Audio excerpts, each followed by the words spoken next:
init po ng panahon, tamang-tama po itong susunod nating segment dahil ito po ay tungkol sa ice cream na may special twist. Alamin natin yan sa Business Lifestyle.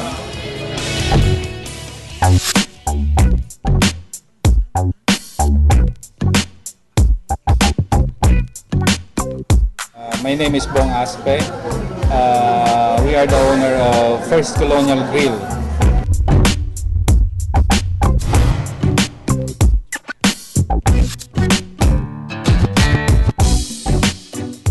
Colonial Grill is a specialty restaurant wherein dito makikita mo yung mga menu or mga old Albay recipes. Dati nung panahon maraming gumagawa niyan sa mga baryo. Yun ang isa sa gusto namin ibalik kaya linabas namin yan, and then may mga menu rin kami nakakaiba. Meron din kami tinatawag ng ice cream.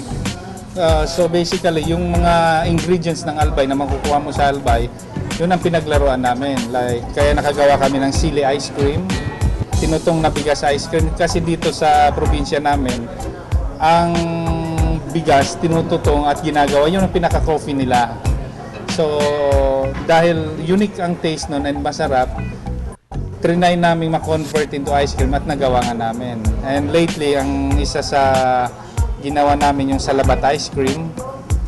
And then meron din kami yung pili ice cream and then the malunggay ice cream.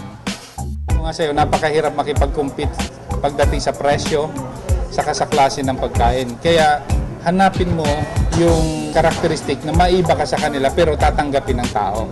So doon gagawa ka ng sarili mong niche, gagawa ka ng sarili mong market. Dahil nung panahon wala pa naman mga kakaibang ice cream, nung linabas namin yan, nakagawa kami ng sarili naming customers. Hindi kami nakikompete sa iba. Sa negosyo kasi hindi lang kapital ang pinag-uusapan dyan. Kailangan malaman mo kung paano patakboy ng isang negosyo. Kasi marami sa atin, maraming kapital, totoo yan.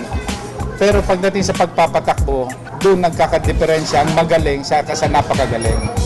And anything naman na papasukin mo, kailangan alam mo kung anong nangyayari sa loob, paano patakbuhin, paano mo i-market, paano gawin. Na everyday, i-reinvent mo yung sarili mo. Na kung ano yung hindi magandang nangyari nung nauna, kailangan maayos mo kagad. So it's everyday, tinitingnan namin kung anong pwede namin magawa para ma-improve sa menu, sa service, sa ambience, mga ganon. Iniimbitan ko ang lahat ng Pilipinong turista o foreign tourist na bisitahin niyo po kami dito sa Albay. Hindi po kami mapapaya sa inyo. Ang siniserve, authentic Bicolano food at saka mga naibang pagkain.